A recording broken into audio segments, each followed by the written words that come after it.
Bienvenidos a Capturing Christianity. Soy Cameron Bertuzzi y hoy estoy aquí con el Dr. Sayogard. Bienvenidos al programa. Quiero decir, ya han estado en el canal antes, pero yo sí. Así que, hoy están aquí con nosotros en persona y estoy muy emocionado de conocerlos. Ojalá pudiera ver a su esposa, pero estoy seguro de que ella está aquí. Está aquí en espíritu, ¿no es así? Yo también la extraño. Sí. Bueno, hoy hablaremos de su viaje desde el ateísmo hasta el cristianismo. Y han pasado muchas cosas en el medio, ya saben. Desde cuando eran ateo hasta ahora que son cristianos. Hablaremos de todos los pasos que los llevaron hasta allí, algo de la ciencia, porque su formación es en cómo se llama, bioquímica nótica. Y su formación como científico, pero eso es lo que en realidad los llevó a aceptar la existencia de Dios y luego, finalmente, a convertirse en cristianos. Bueno, empecemos por el principio. Háblame de tu educación. Sé que ya hemos hablado de esto en el canal, pero vamos a analizarlo un poco más en detalle. Claro, bueno, sí, no voy a entrar en demasiados detalles porque, como has dicho, ya lo hemos tratado y está en mi libro, así que la gente puede encontrarlo. Pero yo crecí en una familia de 3 generaciones de ateos. No solo eran ateos, sino que eran muy de izquierdas. Mis padres eran miembros del Partido Comunista Estadounidense en la década de 1930, lo cual es poco común. Así que su ateísmo era muy fuerte, muy militante. Y con eso es con lo que crecí. Yo asumía que no podía existir algo así como Dios o que no era posible que existiera un Dios. Totalmente materialista. Mi padre era científico químico. Bueno, ya sabes que esa era la visión del mundo en la que crecí. Y también la misma visión del mundo que tenía cuando fui a la universidad, donde empecé a estudiar química. Quité el viejo bloque. Y bueno, cuando estudias química también tienes que aprender algo de física. Así que estaba aprendiendo cosas sobre mecánica cuántica y cosas de física que me parecían un poco extrañas, pero en realidad no me preocupaban demasiado. Y luego, finalmente, decidí que realmente quería estudiar la vida y, en lugar de ser biólogo, quería estudiar la química de la vida. Así que me dediqué a la bioquímica, donde obtuve mi doctorado. Y lo que pasó fue que incluso en la universidad, cuando era joven, empecé a sentir que faltaba algo en mi vida. Y más tarde me di cuenta de que era un sentido de espiritualidad, que creo que es muy importante para todas las personas. Pero descubrí que, como quieras llamarlo en ciencia, al principio pensaba que la ciencia es genial porque te da un verdadero sentido de propósito, una verdadera sensación de hacer algo bueno en el mundo. Y es verdad, es genial. Pero había un problema. Lo que estaba aprendiendo en ciencia no encajaba con la visión materialista del mundo. No podría haberlo dicho de esa manera.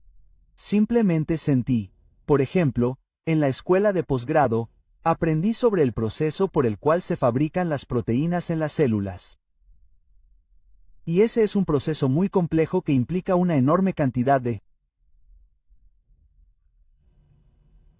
biomoléculas que interactúan entre sí. La complejidad es simplemente increíble, y recuerdo sentir un escalofrío recorriendo mi columna vertebral. Pensé, esto es asombroso. ¿Cómo llegó esto aquí? Comillas. Y era algo que no podía responder. Más tarde, por supuesto, como la mayoría de los biólogos, simplemente di con la respuesta, la evolución. La evolución lo hace todo. Pero en ese momento dejé las cosas como estaban y empecé a preguntarme. Si la ciencia era realmente la única manera de encontrar la verdad, no lo hice. Pronto lo rechacé, como mucha gente. Todavía no estaba preparado para creer en Dios y eso requirió muchos otros pasos. Requirió que derribara mi resistencia a la idea, con la que había nacido. Es difícil rechazar todo eso, pero al final lo hice.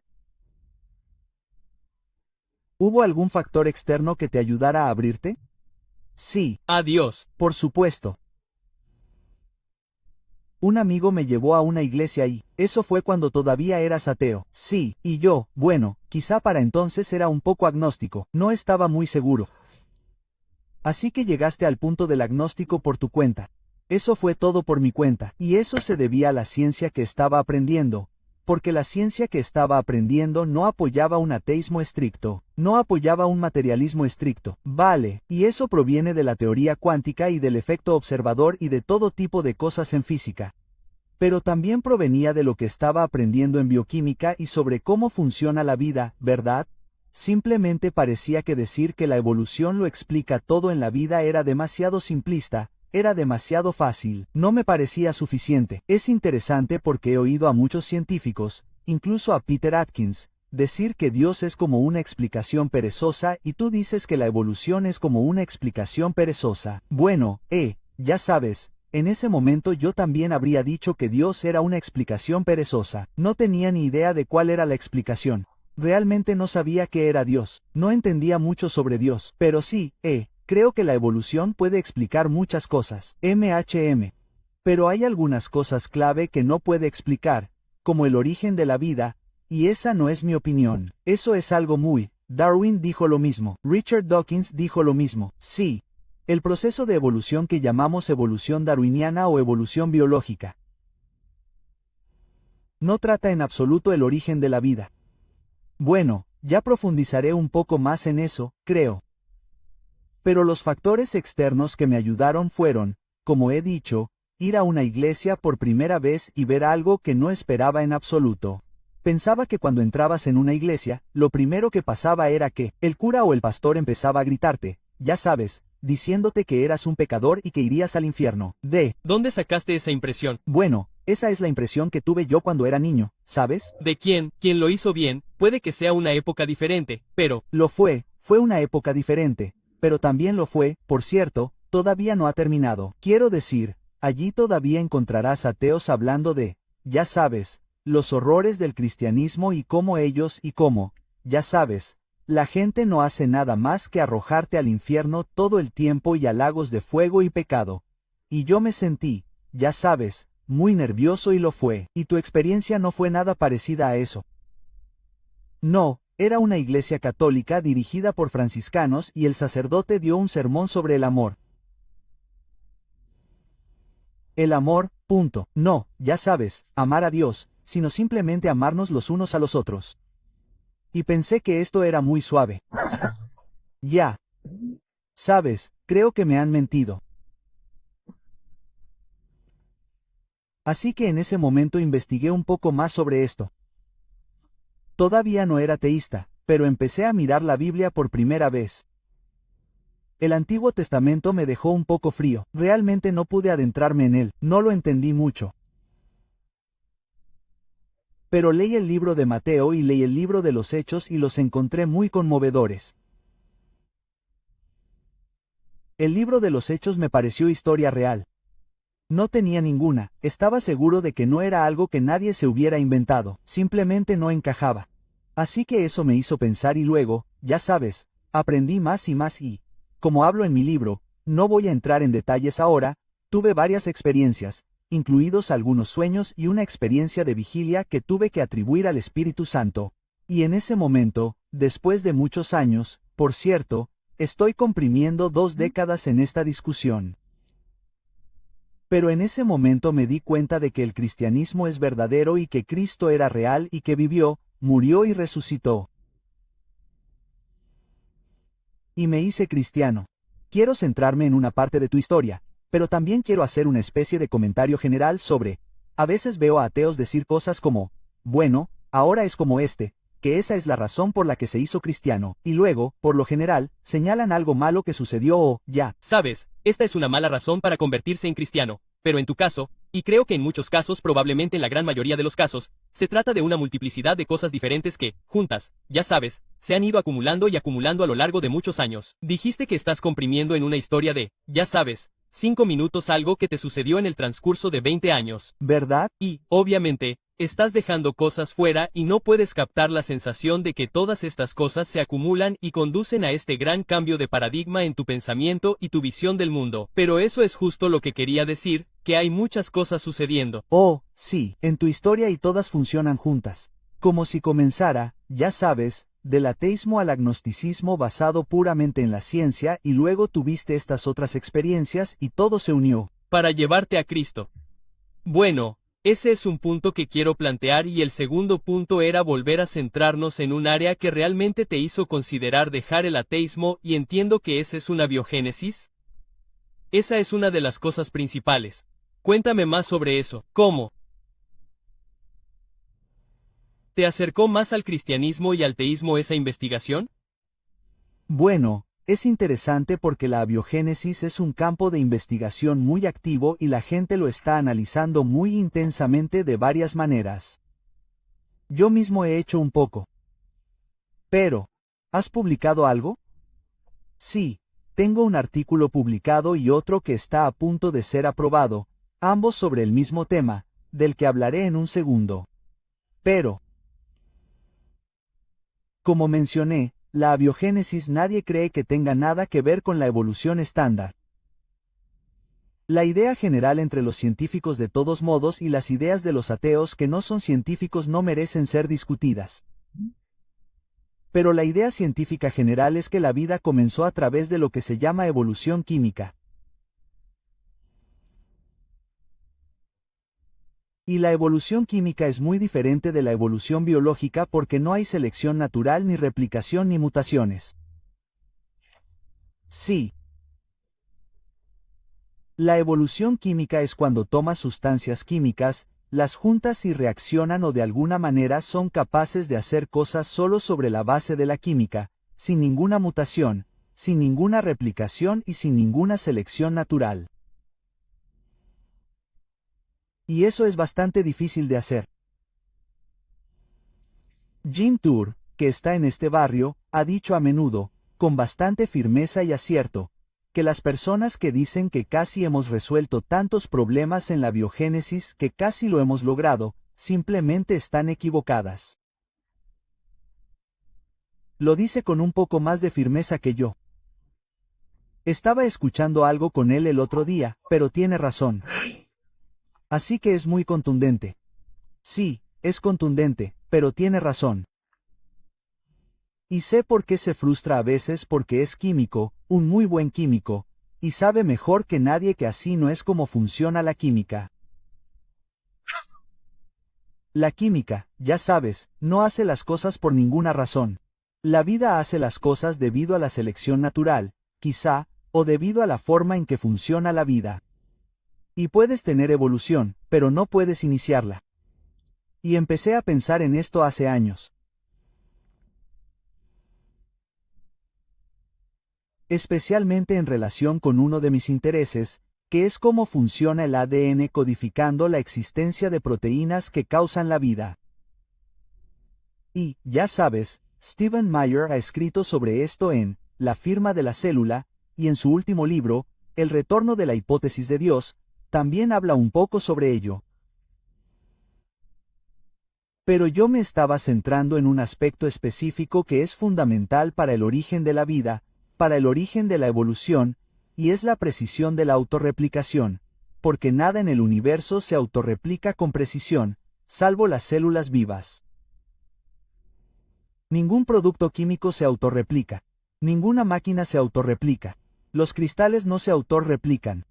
Ni siquiera el ADN se autorreplica, pero una célula viva puede hacer copias de sí misma con una precisión del 99.999%. Es asombroso. ¿Cómo sucede eso? Implica una enorme cantidad de cosas realmente complejas, como el código genético, los ribosomas y el ADN, la replicación del ADN y la síntesis de proteínas, cosas que son demasiado complicadas de describir sin diapositivas. O sin un semestre de biología. Sí, o química o lo que sea. Entonces, si tienes que tener autorreplicación para que haya evolución, ¿cómo consigues todo esto?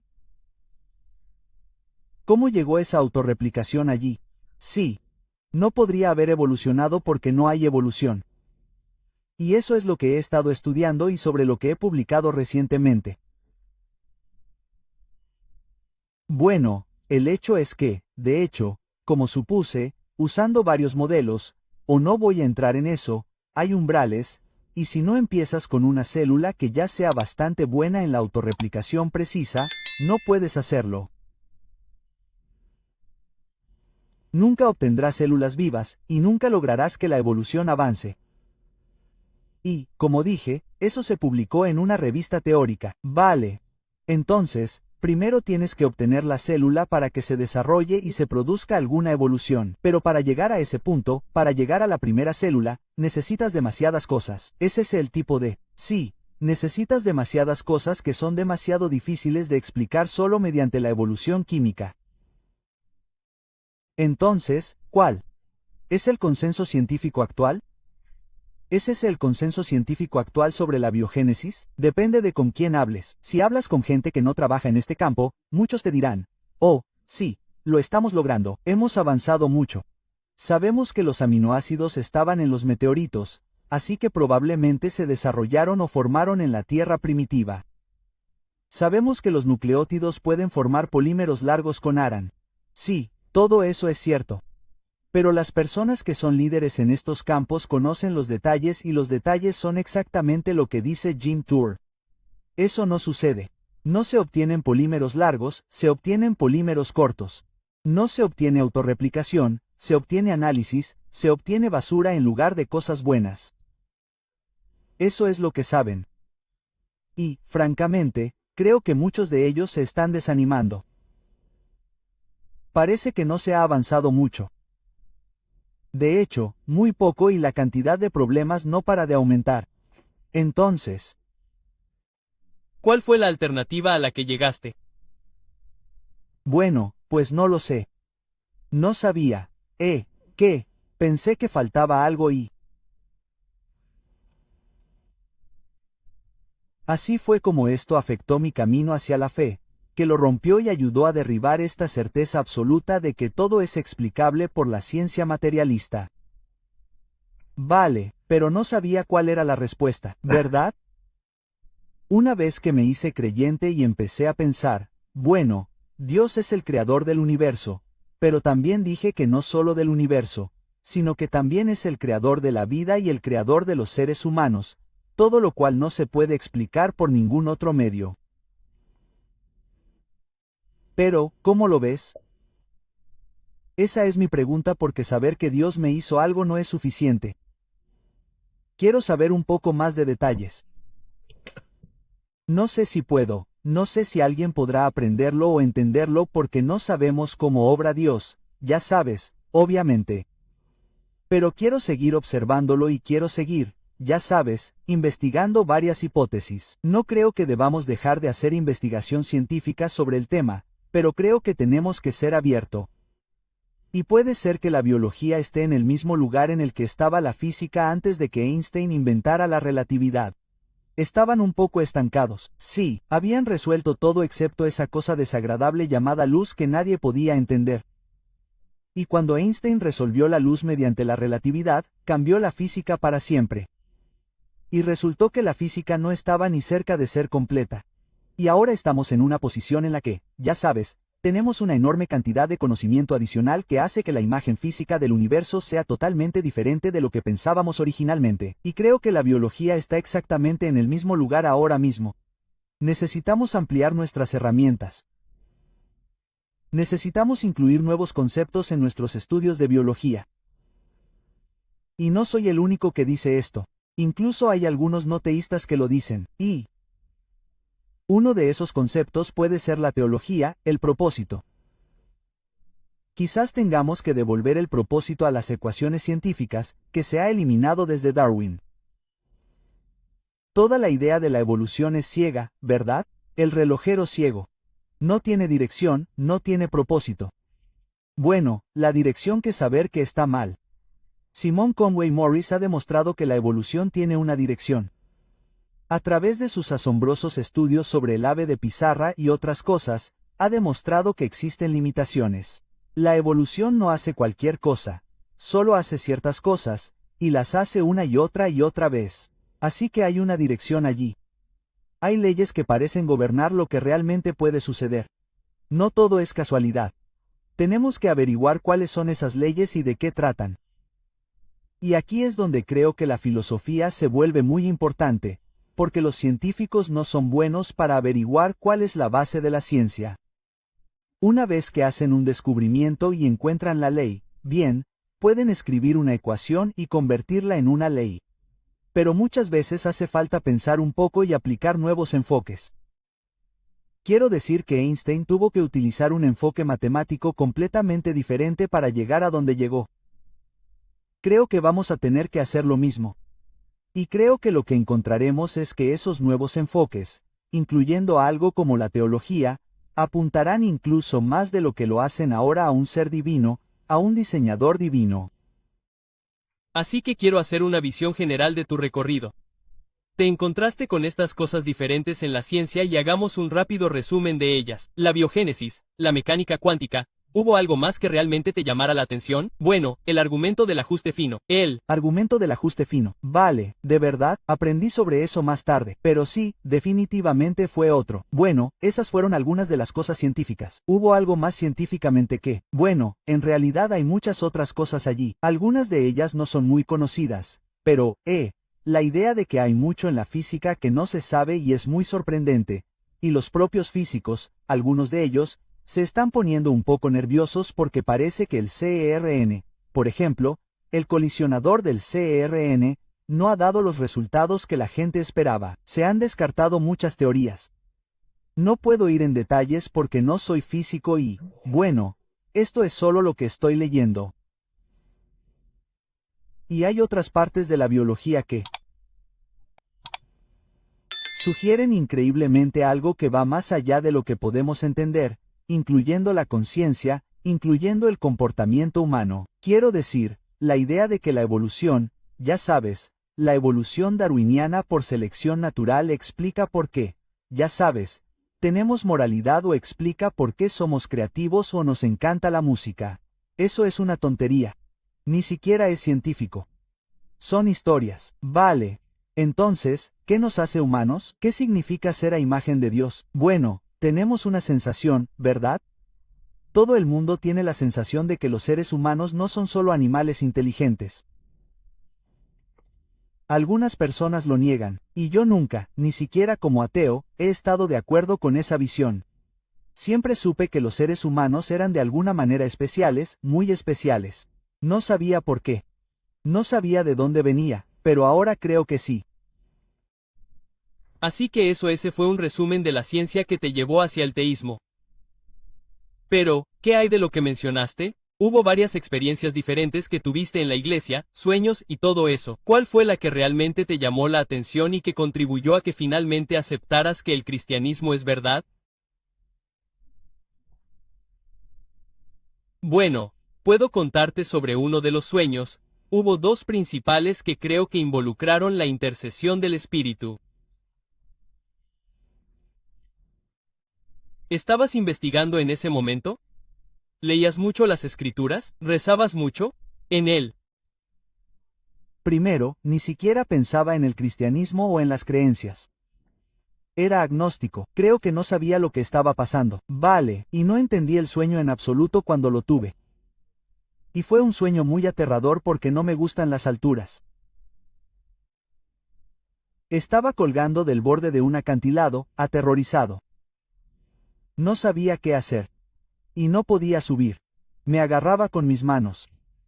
Y grité, ayuda, ayuda, no sabía a quién llamaba, solo dije, ayuda, ayuda, y escuché una voz que decía, suéltame.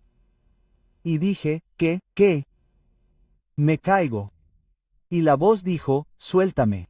Así que finalmente dije, bueno, está bien, así que me solté. Y en el momento en que me solté, todo el paisaje giró 90 grados.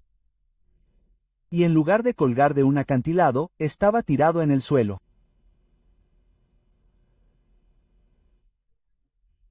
Y había un hombre cuya voz había oído allí de pie.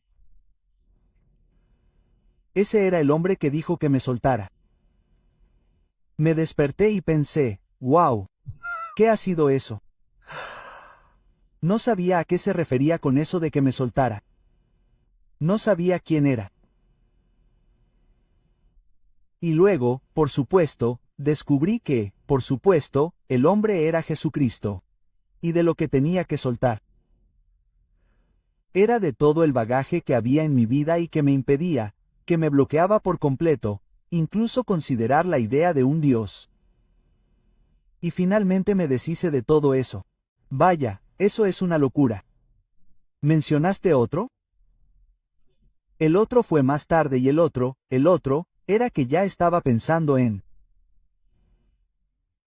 creer en algo. No recuerdo exactamente dónde estaba, pero lo que sí sé es que nunca había ido a una iglesia, aparte de esa iglesia católica. Puede que ya había estado allí, pero nunca había. ¿Qué vestían? ¿Los franciscanos? ¿Eran como túnicas marrones? Sí, sí. Eso me asustó un poco. ¿No fue genial? Fue genial, fue genial, fue genial. Eran personas muy agradables, eran muy agradables. Como la cuerda pequeña. Sí, la cuerda pequeña. Sí, pensé que era raro. ¿Les gustaba afeitarse la cabeza? No lo recuerdo. Puede que sí, sí, no lo recuerdo. Católicos, hombre, católicos. Sí, bueno, esa es otra historia. Sí, cuéntame sobre él. Bueno, no había leído. Todavía no había leído el Evangelio, eso es seguro. Bueno, tuve un sueño en el que caminaba por el jardín tratando de entrar en un jardín amurallado y no podía entrar. Eran paredes muy empinadas y yo intentaba trepar y encontraba enredaderas y pequeñas cosas. Eso, pero no pude llegar arriba y me frustré mucho. Y seguí dando vueltas y luego vi a un hombre y me dijo, ¿qué te pasa? Y yo dije, quiero entrar y no puedo trepar. Dijo, bueno, entonces usa la puerta. Ahí está, comillas.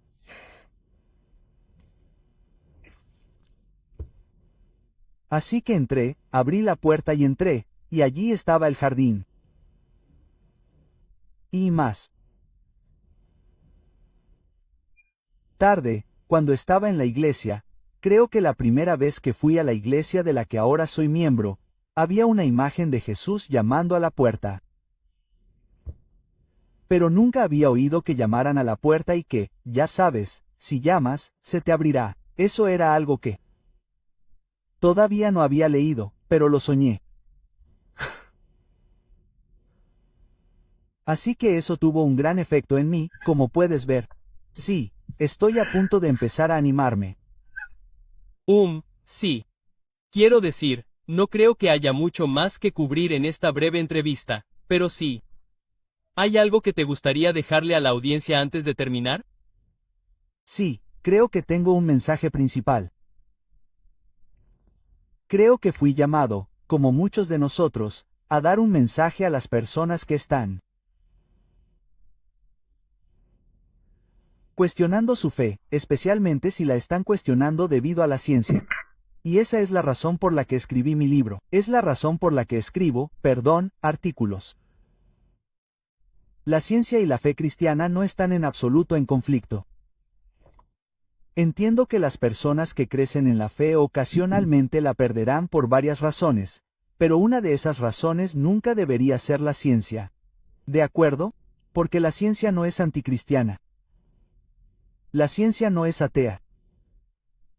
El cristianismo fue fundamental en la fundación de la ciencia. En los inicios de la ciencia, todos los científicos originales eran cristianos, y eso sigue siendo así. Todavía hay muchos científicos que son cristianos a pesar de la atmósfera actual, que es algo hostil al cristianismo. Pero mi predicción es que lo que veo que está sucediendo ahora es que los ateos están empezando a negar la realidad de la ciencia. Encuentras ateos diciendo, no, el universo no tuvo un comienzo, ha estado ahí desde siempre. No, dicen que el ADN no es un código, no hay un código genético, no es un código real, incorrecto. Y la razón por la que no son necesariamente científicos, sino ateos que creen que están viendo esto en varias personas. Y la razón por la que atacan los hechos científicos porque lo son es porque los hechos científicos apuntan cada vez más a lo que no quieren aceptar, que es que este mundo tiene un creador y que todo lo que vemos es parte de la creación, incluidos nosotros mismos.